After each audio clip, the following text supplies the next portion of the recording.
Dear learners, it is my 10th grammar class. पिछले class में मैंने आप लोगों के सामने वर्ब यानी finite verb and non finite verb के बारे में चर्चा किए थे। नॉन फाइनाइट वर्ब का कितना भेद है इसके बारे में भी बताए थे।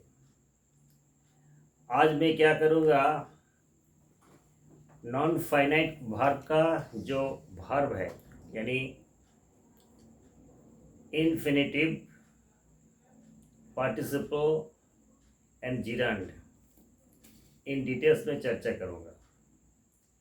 आशा करी बुझते पारछो आजके आमी जेटा आलोचना करते जाচ্ছি সেটা হচ্ছে इन्फिनिटिव, जिरांड एवं पार्टिसिपल सम्पर्के आलोचना करब। कारण जारा माध्यमिक उच्च माध्यमिक स्टूडेंट, बोर्ड और काउंसिल का स्टूडेंट्स लोग को अक्सर पार्टिसिपल, जिरांड, फिनिट, इन्फिनिट वर्ब के बारे में क्वेश्चन आता है, लेकिन बहुत सारे स्टूडेंट्स को समझ में नहीं आता है जे कैसे हम लोग समझेंगे जो what is gerund and what is participle and what is infinitive. तो आज इस वीडियो के जरिए मैं आप लोगों को समझाने की कोशिश करूँगा कि जिरांड हम लोग कैसे समझेंगे, पार्टिसिपल कैसे समझेंगे और इन्फिनिटिव भी कैसे समझेंगे। तो चलिए हम लोग शुरू करते हैं।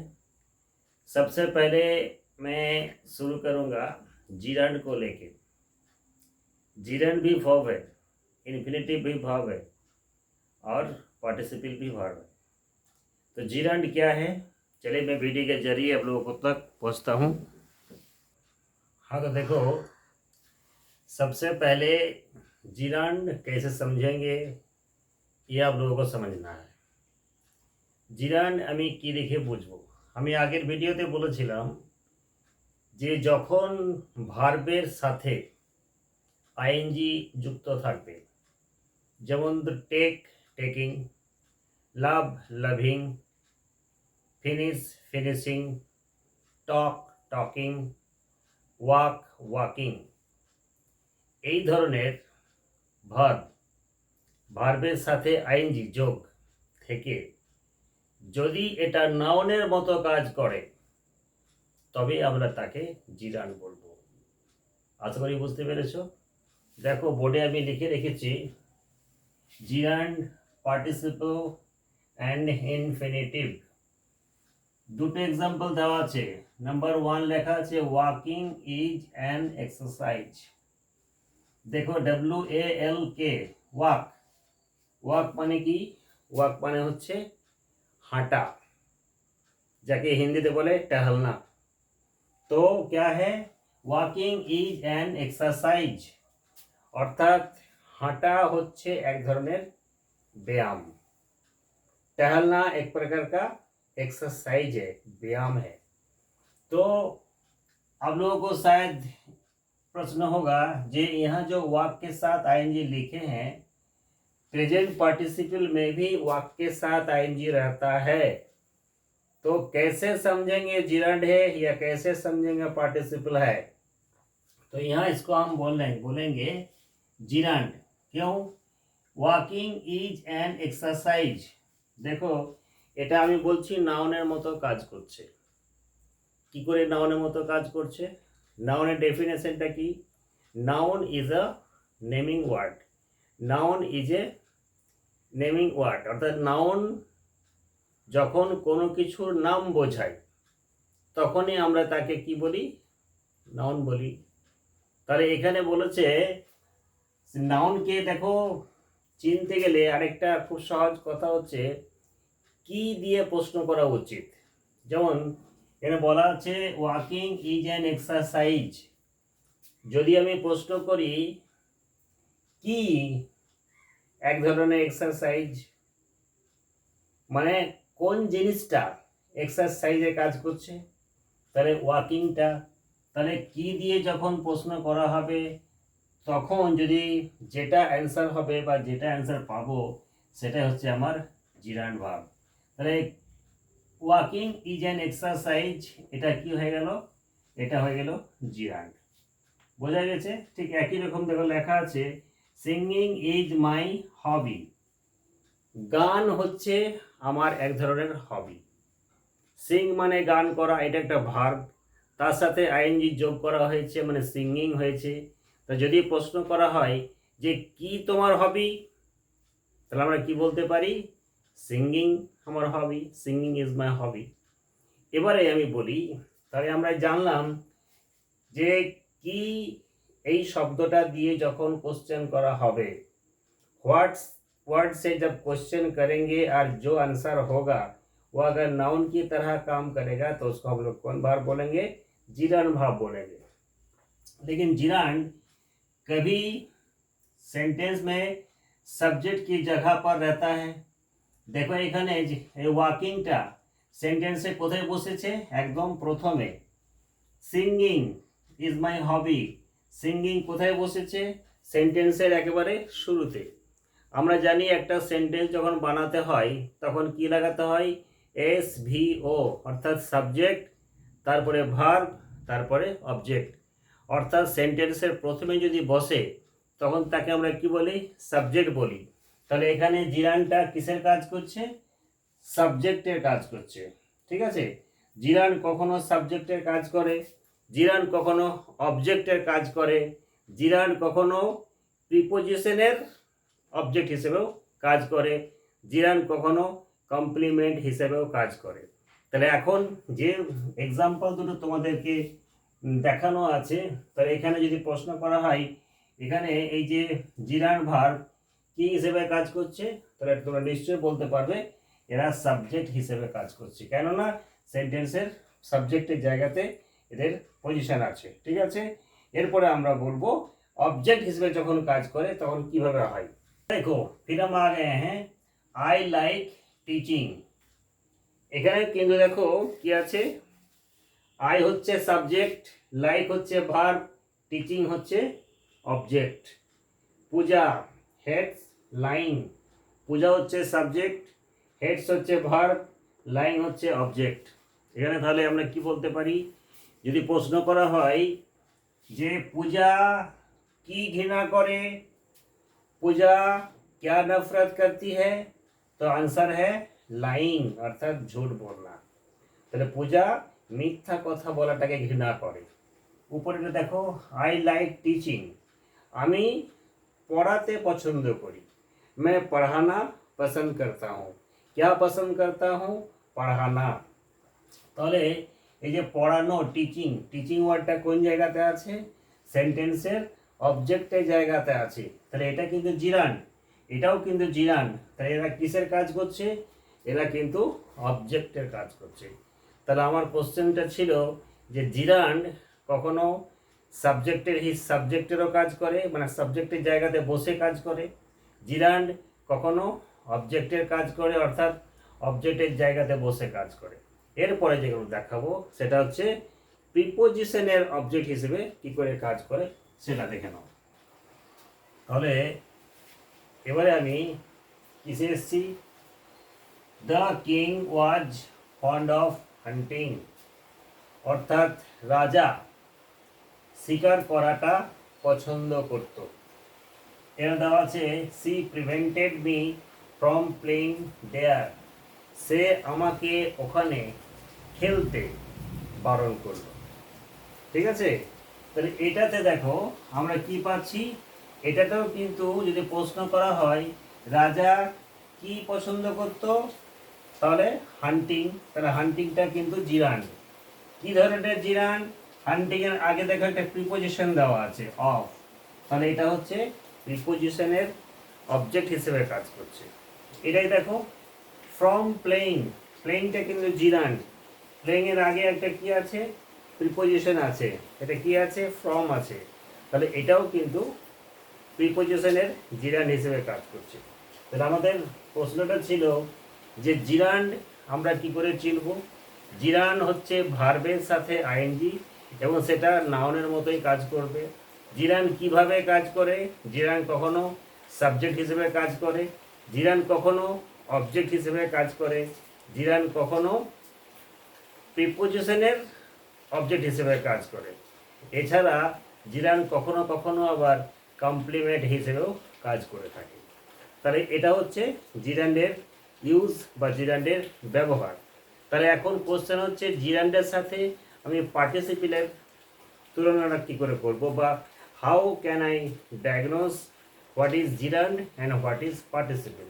তাহলে জিরান্ড তোমরা নিশ্চয়ই বুঝতে পেরেছো, এবার আমি पार्टिसिपल बोलबो, ठीक है। हाँ, जिरंड के बाद हम चर्चा करेंगे पार्टिसिपल के बारे में। पहले हम बोल के रखे हैं पार्टिसिपल को 3 भागों में बांटा जाता है। देखो, present participle, past participle and perfect participle. Gerund के 3 भाग, प्रेजेंट पार्टिसिपल, पास्ट पार्टिसिपल और परफेक्ट पार्टिसिपल। प्रेजेंट पार्टिसिपल माने कि बोललाम, एकटू आगे बोललाम जे जिरांडे जेमन भार्बेर साथे आईएनजी थाके, पार्टिसिपल माने प्रेजेंट पार्टिसिपलेर क्षेत्रेও কিন্তু ভার্বের সাথে আইএনজি থাকে। তাহলে তফাৎটা কোথায়? জিরান্ডে আইএনজি থাকে কিন্তু সেটা নাউনের কাজ করবে, পার্টিসিপেলে আইএনজি থাকবে কিন্তু সেটা অ্যাডজেক্টিভে কাজ করবে। এটা হচ্ছে তফাৎ। প্রেজেন্ট পার্টিসিপল অ্যাডজেক্টিভে কাজ করে আর নাউন, হ্যাঁ, জিরান্ড নাউনে কাজ করে। যেমন একটা আমি এক্সাম্পল বলি তোমাদেরকে। আমি বললাম যে ছুটন্ত ছুটন্ত ঘোড়া। তাহলে কি লিখবো আমরা?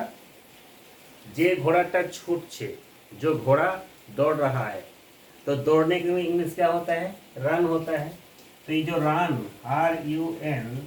RUNING, रनिंग लगा दिए, रनिंग हॉर्स, HORSE। তো এই যে রানিং হর্স, এটাকে আমরা কি করে প্রশ্ন করতে, যদি বলি কি ঘোড়া ছুটছে, कौन सा घोड़ा दौड़ रहा है, इसका आंसर यहाँ नहीं मिलेगा। যদি বলা হয় কেমন ঘোড়া, ছুটন্ত ঘোড়া, তাহলে ঘোড়াটার একটা কোয়ালিটি প্রকাশ করছে। আমরা অ্যাডজেক্টিভের ডেফিনেশনে পেয়েছি যে ওয়ার্ড দ্বারা নাউনের দোষ, গুণ, সংখ্যা, পরিমাণ, অবস্থা বোঝায় তাকেই বলা হয় অ্যাডজেক্টিভ। তাহলে এখানে ঘোড়াটা কি? ঘোড়া হচ্ছে নাউন। তাহলে নাউনের একটা কোয়ালিটি বলছে ঘোড়াটা কেমন অবস্থায় আছে, দৌড়ন্ত অবস্থায় আছে, মানে ছোটন্ত অবস্থায় আছে। তাহলে এখানে এই যে বলছি রানিং হর্স, এই রানিং হর্স হচ্ছে একটা পার্টিসিপল। কি পার্টিসিপল? Present participle. ঠিক আছে। ঠিক সেই রকমভাবে আরও কিছু এক্সাম্পল আমি তোমাদেরকে দিয়ে বোঝাবো। তাহলে পার্টিসিপল হচ্ছে এইগুলো, যেমন বললাম ফুটন্ত ফুল, यानी खिला हुआ फूल, तो क्या बोलेंगे? देखो, फूल खिलना, इंग्लिश क्या है? ब्लूम, BLOOM, ING लगाओ तो blooming flower, FLOWER, blooming flower माने खिला हुआ फूल। कैसा फूल? Blooming flower. तो यहाँ देखो ब्लूमिंग, ब्लूम हो गया भाग, ING लगा दिए, लेकिन ये एडजेक्टिव का काम कर रहा है, और एडजेक्टिव का काम जहाँ कर रहा है उसको हम लोग क्या बोलेंगे? प्रेजेंट पार्टिसिपल बोलेंगे। ठीक है। एक एग्जांपल और बता रहे हैं, बहती हुई नदी, बहती नदी, तो नदी का बहने के लिए क्या होता है? फ्लो, FLOWING, तो फ्लोइंग, RIVER, रिवर। तो फ्लो माने এটা प्रवाहित तो हवा বা बहना, ING लगा हुआ है, यानी ये एक पार्टिसिपल ना जिरन का काम कर रहा है, ये देखो एडजेक्टिव का काम कर रहा है। रिवर केमन नदी? बहमान नदी, चलती हुई नदी, बहती हुई नदी, तो एडजेक्टिव का काम कर रहा है, इसलिए क्या हो गया? प्रेजेंट पार्टिसिपल हो गया है। आइंदा आशा करता हूँ समझ में आया प्रेजेंट पार्टिसिपल। और पास्ट पार्टिसिपल क्या है? पास्ट पार्टिसिपल हम लोग बड़ी आसानी से समझ जाएंगे, क्योंकि जब हम लोग भाव लिस्ट याद करते हैं, डू, डिड, डन, टेक, टूक, टेकन, आक्स, कैच, कॉट, ये जो वर्ब का 3 नंबर पार्ट यानी डू, डिड, डन, टेक, टूक, टेकन, जिसको हम लोग V3 बोलते हैं, যাকে আমরা V3 বলি, এই V3 যেখানে থাকবে তার আগে যদি হ্যাভ বা হ্যাজ বা হ্যাড থাকে তাহলে সেটা হয়ে যাবে প্রেজেন্ট পাস্ট পারফেক্ট। একটা এক্সাম্পল বলি, যেমন বললাম সি হ্যাজ ইটেন, EATEN, তাহলে এই যে দেখো ইটেন, ईट वर्ब का तीसरा फॉर्म ईट, 2 नंबर होता है एट, 3 नंबर है ईटेन, तो ईटेन का आगे क्या है, हैज है, तो ये कौन पार्टिसिपल हो गया, ये हो गया पास्ट पार्टिसिपल। तो पास्ट पार्टिसिपल कैसे समझेंगे, जब सब्जेक्ट के बाद कोई भी ऑक्सिलरी हैज या हैव या हैड रहेगा और उसके बाद V3 रहेगा तो उसको हम लोग क्या बोलेंगे, पास्ट पार्टिसिपल बोलेंगे। जैसे सी हैज ईटेन, वो खा चुकी है, हम सो चुके हैं, तो क्या होगा, मान लो IHAVE हैव, फिर सोना इंग्लिश क्या होता है, sleep, SLEPT, slept, I have slept, तो ये स्लेप क्या हो गया, ये स्लेप्ट हो गया पास्ट पार्टिसिपल। समझ में आया, तो जितना भी वर्ब का तीसरा रूप होगा वो हो जाएगा पास्ट पार्टिसिपल। अब हम लोग शुरू करेंगे परफेक्ट पार्टिसिपल। पार्टिसिपलेर 3 नंबर भाग की नाम परफेक्ट पार्टिसिपल। तो परफेक्ट पार्टिसिपल का पहचान कैसे होगा, देखो परफेक्ट पार्टिसिपल जो होगा वहाँ क्या रहेगा, हैविंग पहले आएगा प्लस वर्ब 3 रहेगा, মানে হ্যাভিং এর পরে যখন ভার্বের 3 নম্বর পার্ট থাকবে তখন সেটাকে আমরা বলবো পারফেক্ট পার্টিসিপল। যেমন একটা এক্সাম্পল বলি, আমি একটা এক্সাম্পল বলি, দেখো এখন খুব একটা চর্চা বিষয় চলছে, হ্যাভিং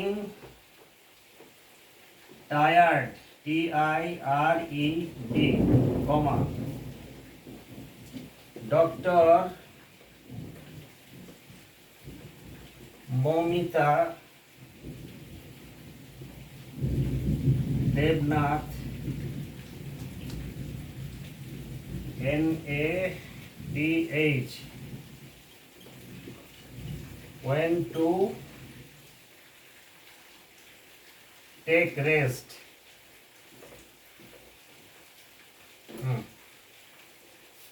क्या लिखे, having tired doctor, sorry having है, बीइंग হবে এটা,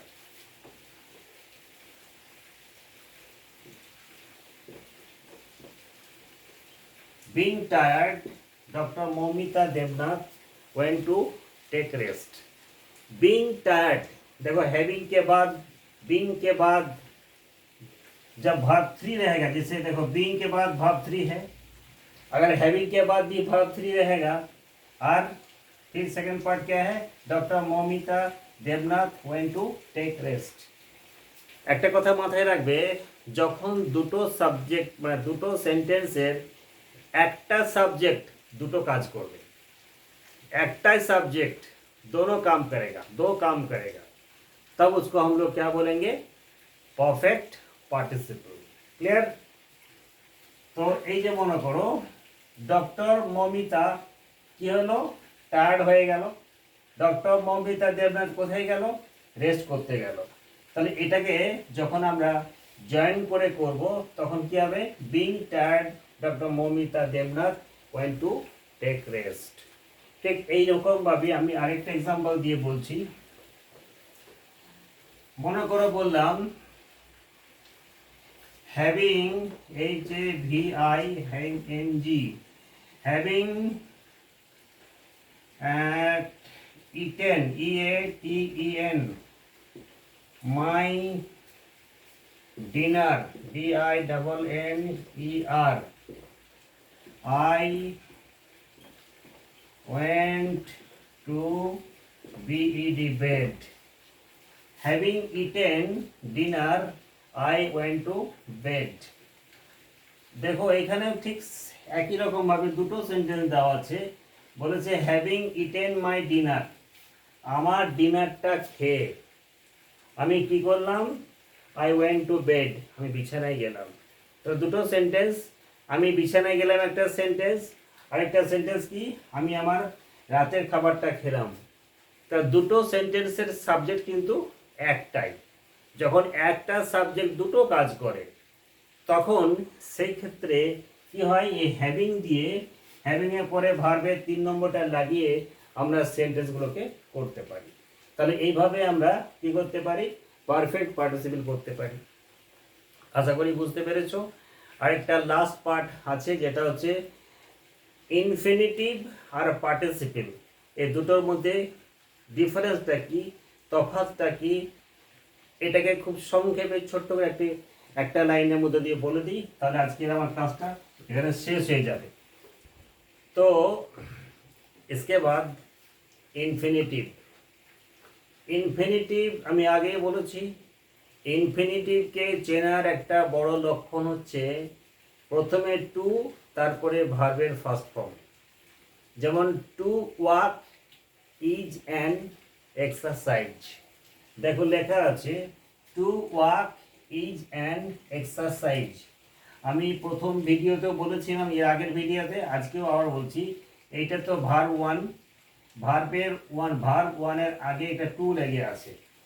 যখন ভার্ব ওয়ানের আগে টু লেগে থাকবে, অর্থাৎ to walk, to go, to eat, to come, to play, to sleep, to dance, to write, সেগুলো হয় ইনফিনিটিভ। ঠিক আছে, তাহলে to walk is an exercise, অর্থাৎ হাঁটা হচ্ছে এক ধরনের এক্সারসাইজ। এই ধরনের সেন্টেন্স দেওয়ার পরে দেখবে মাধ্যমিক বা উচ্চ মাধ্যমিকে কখনো কখনো প্রশ্ন হয় যে ট্রান্সফর্ম ইট ইনটু পার্টিসিপল, অর্থাৎ এই ইনফিনিটিভ সেন্টেন্সটাকে তোমরা পার্টিসিপেটে চেঞ্জ করো। কখনো কখনো কি দিয়ে দেয়, পার্টিসিপেটে দিয়ে বলে দেয় যে ট্রান্সফর্ম ইট ইনটু ইনফিনিটিভ, এটা কি ইনফিনিটিভে করো। তাহলে এটা করা খুব সোজা। Two walk is an exercise, এই টু ওয়াক এইটাকে শুধু চেঞ্জ করে দিতে হবে। কি করতে হবে, এই টুটাকে উঠিয়ে দাও, হাঁটিয়ে দাও, এই যে ওয়াক আছে ভার্ব, এই ভার্বের সাথে আইএনজি লাগিয়ে দাও, তাহলে ওয়াকিং হয়ে গেল। টু ওয়াক মানে হাঁটা, আর ওয়াকিং মানে হচ্ছে হাঁটা, বাকি এটা আর এটা কিন্তু সেম। তাহলে ওয়াকিং ইজ অ্যান এক্সারসাইজ, এটা একটা সেন্টেন্স, এটার যা মানে two walk is an exercise, এটা একটা সেন্টেন্স, এটারও ঠিক সেম মানে। তফাৎটা হচ্ছে কি, ডিফারেন্সটা কি, এখানে ভার্বের আগে টু লাগছে, আর এখানে ভার্বের সাথে আইএনজি লাগছে। ভার্বের সাথে আইএনজি লাগছে মানে এটা প্রেজেন্ট পার্টিসিপল, আর ভার্বের আগে টু লাগছে মানে এটা হচ্ছে ইনফিনিটিভ। আশা করি বুঝতে পেরেছো। আরেকটা এক্সাম্পল দেখো, লেখা আছে teach me to dance. Teach me to dance মানে আমাকে डांस করা শেখাও, मुझे डांस सिखाओ। तो टीच मी, इसको सेम टू सेम हम रख दिए हैं। देखो टू डांस, डांस का पहले टू था মানে এটা ইনফিনিটিভে ছিল, তাহলে টুটাকে তুলে দিলাম, ডান্সের সাথে আইএনজিটা লাগিয়ে দিলাম, তাহলে টিচ মি ডান্সিং, আমাকে নাচ শেখাও।